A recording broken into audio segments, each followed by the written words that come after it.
Hi guys, welcome to Future Recapped. Today, I am going to explain a sci-fi and horror movie called The Mist, based on a story by Stephen King himself. Spoilers ahead.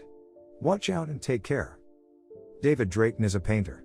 He is making a painting of Roland Deschain from the Dark Tower series, when suddenly the sky opens up, with bright lightings and loud thunders. So, he goes downstairs with his family. It was a good decision too. A tree falls through his studio that night, and he could have died. The next day, he's looking over the damage with his wife Stephanie, and their son, Billy. Just then, they notice a host of mist, coming down from the mountains, and towards the lake. Stephanie notes that normal mists don't move like that. David waves off this strange phenomenon, after which David, Billy, and their neighbor, Norton go to town to get supplies. On the way, they see the military coming down from their mountain base, where they are doing some experiments. The supermarket is packed with people stocking up for the storm, just like in COVID-19. As David starts buying supplies, some soldiers enter the place and start looking around. People also notice some police and fire trucks rushing somewhere. The mystery deepens further when the town sirens start ringing. Suddenly, a man comes running into the supermarket, with blood dripping down his face. He yells that there's something in the mist, and it took a man. Everyone tenses up and they quickly shut the doors. However, one man does not give a single damn, and rushes to his car. Just then, a thick blanket of mist envelops the parking lot, and the man's screams are the only things left of him. The people wait anxiously, when suddenly an earthquake shakes the entire place, causing further panic. Once they recover, one of the women says that she left her kids alone and so, she has to go to her children.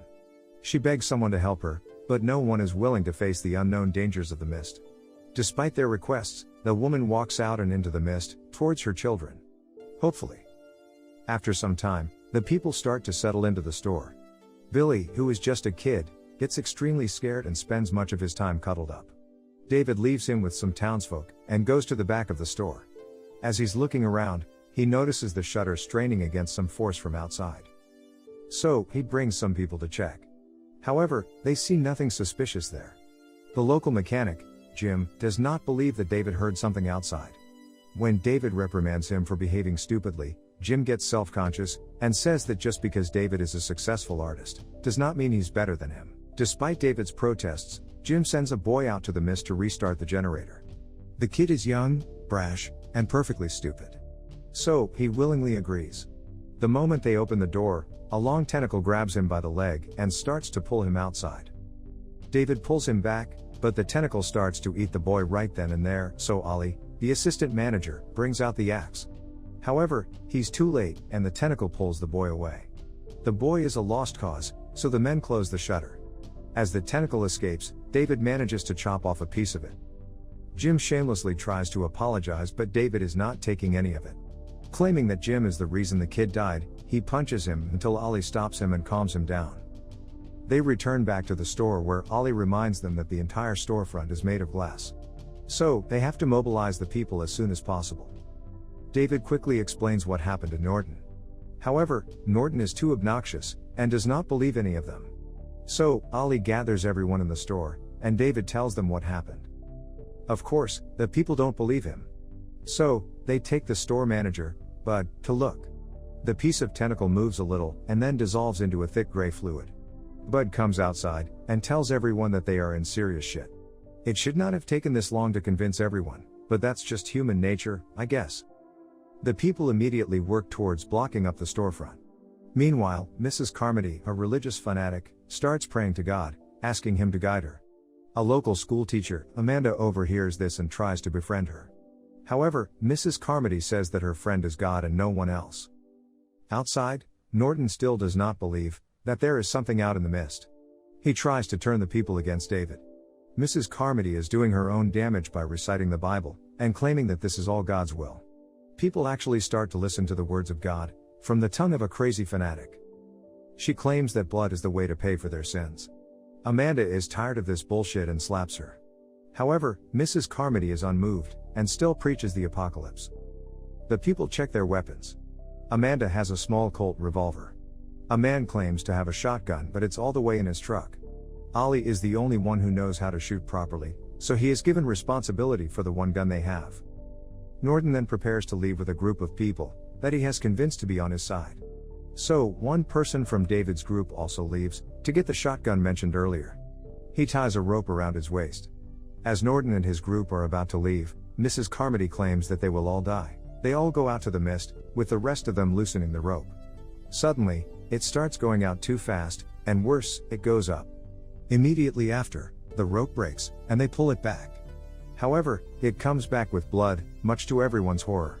With it comes only the lower half of the man.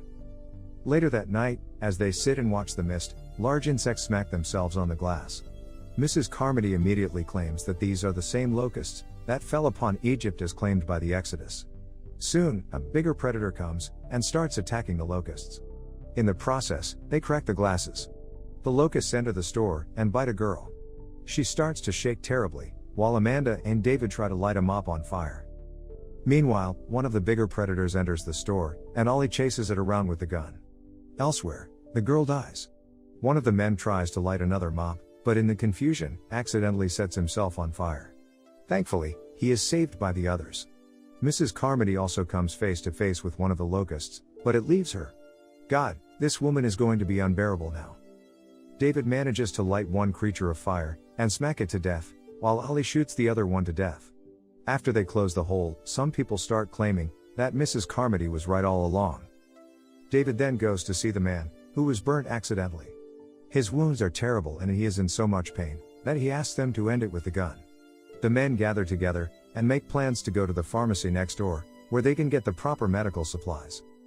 Meanwhile, Amanda sees that another one of the women killed herself, by taking pills. She informs the men who take her away. David says that they need to get away from here, as soon as possible. Amanda is against this idea, but David reminds them that Mrs. Carmody is starting to gain a following. She'll be making a cult soon, and maybe even start sacrificing people, in the name of God. So, they decide to go to the pharmacy next door, as a test run. Billy is extremely scared, and starts crying, telling his father not to go. But, David reassures him, and leaves him with Amanda. Mrs. Carmody is against this idea, claiming that they will attract the attention of Hell's own creatures. However, one of the old women shuts her up with a can of peas, and they prepare to leave. One of the soldiers, Wayne, volunteers. They leave in a single file, while the people look on anxiously. They arrive at the pharmacy where the mist has entered, and the place is deserted. They quickly take the required medications. Suddenly, they hear something weird. It's a bunch of people, who've been tied up in webs. One of them is military police who says that it's all the fault of the military. Strange spiders appear, and start attacking with deadly webs. Some of the men get hurt badly. They quickly grab the supplies and escape back into the market. Later, Mrs. Carmody gathers a group of Karens who now believe her to be the Messiah. However, David wants to talk to the soldiers first, to confirm what the military police said. They, along with Wayne, go back to the loading dock, and Jim, who's also become highly religious, sees them. In the back room, they find that the other two soldiers have killed themselves. David asks if it was because of the experiments that the military was doing in the mountains. Just then, Jim comes and drags Wayne out. Mrs. Carmody demands to know what happened, and Wayne says that the military opened a window to another dimension. He claims that it wasn't his fault, but Mrs. Carmody brands him with the name Judas. The crazy people take Wayne away. David tries to stop them, but gets punched in the face. One of the religious fanatics stabs him multiple times. After that, they throw him outside, while he screams in terror. Wayne begs to be let in, but gets carried off by the monsters. Because it took just 2 days for humanity to descend to madness, David's rational and not crazy group try to leave at dawn. However, Mrs. Carmody stops them. She claims that David and his group are haughty and non-believers, and they must be sacrificed. Things start to descend to chaos, but Ollie is done with all this.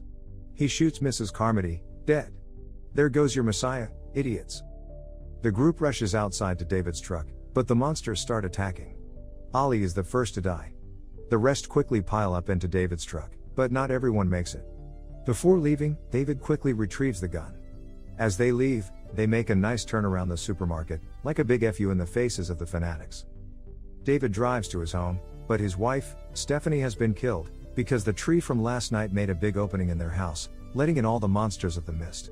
David mourns for a short while, before driving them away. The road is filled with overturned cars and dead people, but they just keep on driving in the mist. They even observe a giant creature, that shakes the ground with its every step. After a while, the fuel runs out and they are stuck where they are. Despite their situation, everyone is happy that they at least tried their best to escape. David brings out the gun, and everyone knows how it's going to go down. However, they only have 4 bullets for the 5 of them. As they contemplate their fate, Billy wakes up.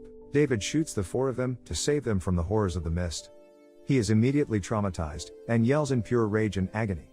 He tries to shoot himself, but empty shells don't kill. So, he goes outside to face the monsters. However, what comes out of the mist is the military. With them are people they have managed to save, including the woman from the very beginning. She looks safe with her children. David and his group were only minutes away from survival. If they had held out for only a short while, they would have been rescued. David shot his friends and son for no reason. He starts screaming, and it is the screams of a man who has lost his soul. David's and his group immediately decided, unfortunately.